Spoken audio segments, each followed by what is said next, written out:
Pemirsa, Direktorat Tindak Pidana Narkoba Bareskrim Polri dan Polda Sumatera Utara berhasil menggerebek sebuah home industri pembuatan pil ekstasi di Jalan Jumhana, Kelurahan Sukar Ramai 2, Kecamatan Medan Area, Kota Medan pada Kamis kemarin.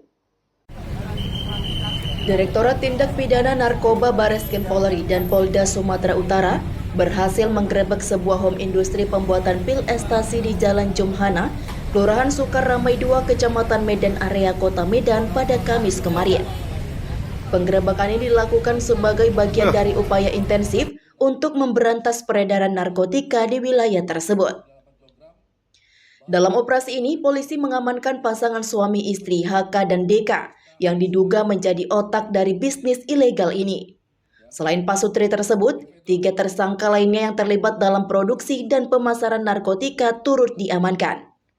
Para tersangka tersebut adalah SS yang bertanggung jawab memesan mesin cetak dari Cina, serta HD dan AP yang berperan dalam pemasaran ekstasi. Serta seorang wanita lain, S, juga diamankan sebagai saksi. Brigjen Pol Mukti Juharsa, Direktur Tindak Pidana Narkoba Bareskrim Polri, bersama Wakapolda Sumut Brigjen Pol Roni Samtana, Direktur Reserse Narkoba Polda Sumut Kombes Pol Yemi Mandagi, dan Kabid Humas Kombes Pol Hadi Wahyudi memimpin operasi penggerebekan ini.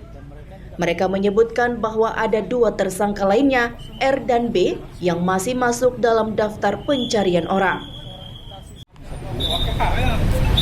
Membeli kuota khusus siapa? Itulah mereka yang kenapa kuota khusus itu pakai prioritas. Dan mereka yang tidak pakai kuota khusus, mereka harus bersaing dengan kuota khusus. Semuanya ada mekanisme.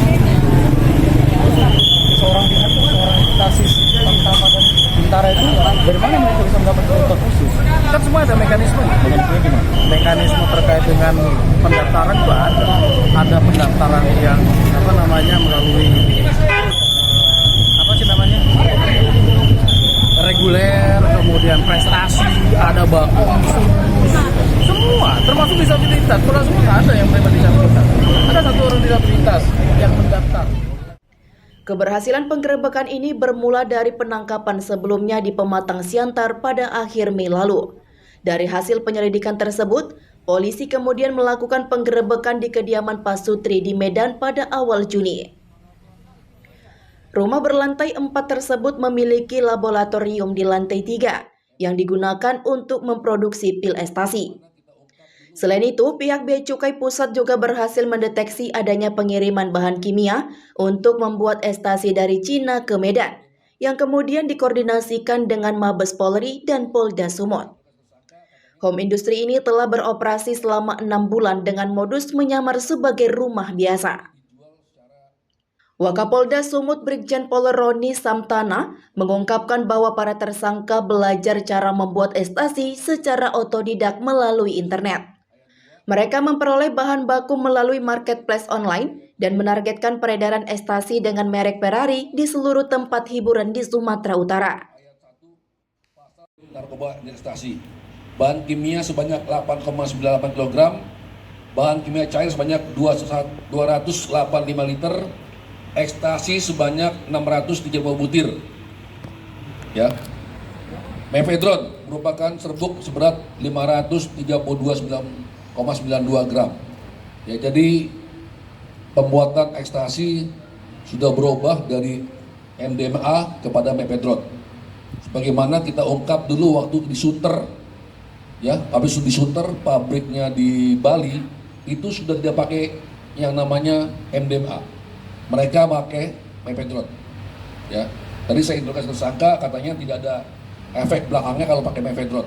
Ya, ini yang perlu kita antisipasi karena ini dijual secara bisa dibeli oleh orang-orang yang berniat untuk melakukan tindak pidana narkotika. Ya. Pasal dilanggar adalah pasal 114 ayat 2, subsidiar pasal 132 ayat 2, subsidiar lagi pasal 112 ayat 2, dan pasal 111 ayat 1, pasal 132 ayat 2, dan Undang-Undang Narkotika tahun 35, ya, dengan ancaman hukuman mati. Ya. Untuk jiwa yang terselamatkan sejumlah 635. Ini kalau barang bukti yang kita dapatkan. jumlahnya 635, itulah yang dapat sepanjang untuk sekarang ini. Tapi kalau pabrik ini terus berlangsung, ini mungkin bisa banyak yang menjadi korban, ya. Karena dalam sebulan tadi keterangan tersangka, dia bisa mencetak lebih dari 600 butir ekstasi, begitu. Dalam sebulan, ya berarti dia pesanan mungkin lebih, ya. Anggap total kalau sebulan dia bisa sampai 600, mungkin selama 6 bulan ya, berarti kali 2 ya 6.000 butir ekstasi. Ya, tapi itu baru keterangan tersangka ya. Tapi barang ekstasi juga tadi keterangan dari Pak Dir Narkoba yang sudah pernah ditangkap ya. Brigjen Pol Roni Samtana menegaskan bahwa Provinsi Sumatera Utara saat ini berada dalam status darurat narkoba. Ia menekankan pentingnya peran semua pihak dalam memberantas narkoba karena banyak pelaku kejahatan terutama di jalanan terpengaruh oleh narkoba. Dalam penggerebekan ini polisi menyita berbagai barang bukti, termasuk mesin cetak ekstasi, cairan kimia, dan bahan baku pembuatan ekstasi. Pengungkapan kasus ini menarik perhatian warga sekitar, sehingga petugas terpaksa menutup akses jalan Jumhana untuk pelaksanaan rilis kasus. Warga sekitar menyatakan bahwa rumah yang dijadikan pabrik ekstasi tersebut terkesan tertutup dan penghuninya jarang bersosialisasi. Sebelumnya, rumah toko atau ruko ini digunakan sebagai tempat usaha penjualan material alat bangunan seperti cat dan lain-lain. Dengan model yang sama, model Ferrari. Ya. Adapun kronologisnya adalah berawal dari pengungkapan kasus di Sunter dan di Bali, kita tetap mengembangkan terus ya. Karena sekarang musim pembuatan kandas lab. Barang-barang baku dibeli dengan mudah melalui jalur marketplace ya. Contohnya dia beli dari Cina jika tidak ada di Indonesia. Nanti kita akan panggil semua jalur ini yang mengatakan barang-barang ini dari Cina. Kemarin kami sudah ketemu dengan kepolisian narkotik Cina ya 2 minggu lalu di OB Baris Krim Polri juga membahas masalah ini, bahwa banyak prekursor yang bisa lewat ke Indonesia secara ilegal sehingga bisa dibuat sebagai bahan-bahan untuk pembuatan ekstasi ya.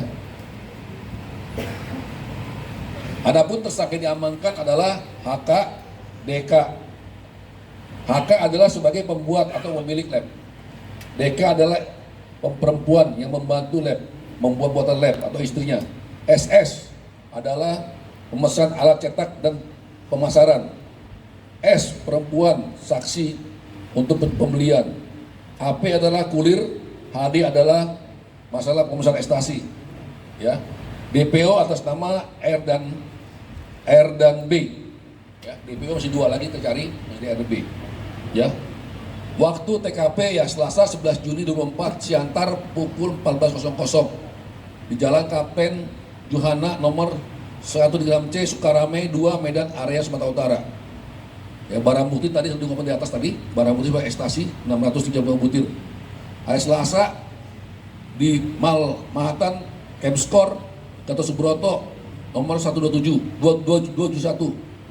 Ya, terus Rabu tanggal 2 Juni sekitar pukul 4 di Koin Bar Jalan Raya Lintas Sumatera. Ya, untuk modus operandi karena kita kerjasama dengan Polda Sulawesi Utara, kami minta Pak Wakapolda bisa menjelaskan bagaimana modus operandi atau sejauh mana peredarannya di wilayah Sumatera Utara.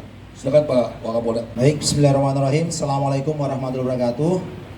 Selamat siang, salam sejahtera buat kita semua yang sama kita hormati dan kita banggakan Bapak Direktorat Narkoba Baris Krim Polri, Bapak Kakang Bea Cukai beserta teman-teman dari Bea Cukai. Kembali teman-teman sekalian bahwa sebagaimana disampaikan oleh Bapak Direktorat Narkoba Baris Krim Polri tadi, bahwa dari rangkaian kronologis ini kita bisa mengatakan bahwa modus operandi yang dilakukan oleh para pelaku yang pertama adalah adanya clandestine lab ataupun clandestine lab laboratorium narkotika yang ada di atas teman-teman di lantai 3. Nah, ini yang dilakukan oleh tersangka beserta istrinya. Kemudian dengan menggunakan jenis ekstasinya menggunakan kandungan dari mepidron sebagaimana Pak Direktur Narkoba sampaikan tadi. Dan yang luar biasa. Target pemasaran daripada para pelaku ini adalah beberapa tempat hiburan di Sumatera Utara yang sudah diamankan tadi. Ini ternyata beredar di kota Siantar, salah satu tempat hiburan di sana, dan sedang kita kembangkan juga untuk daerah yang lain. Kemudian modus operandi yang ketiga adalah memasukkan bahan kimia yang merupakan bahan dasar dari mepidron ini, dan yang luar biasa ini belum masuk dalam daftar prekursor, dan yang bersangkutan mendapatkan dengan cara mudah melalui marketplace yang ada. Jadi kembali teman-teman sekalian bahwa ini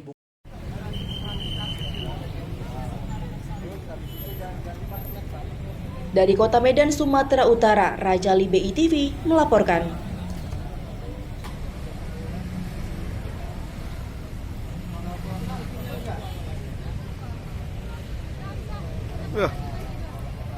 Ayo dukung kami dengan cara like, share, komen, dan subscribe di akun BITV agar tidak tertinggal berita terupdate lainnya. Saya Kiki Anggriani, mewakili kru bertugas, pamit undur diri. Terima kasih dan sampai jumpa.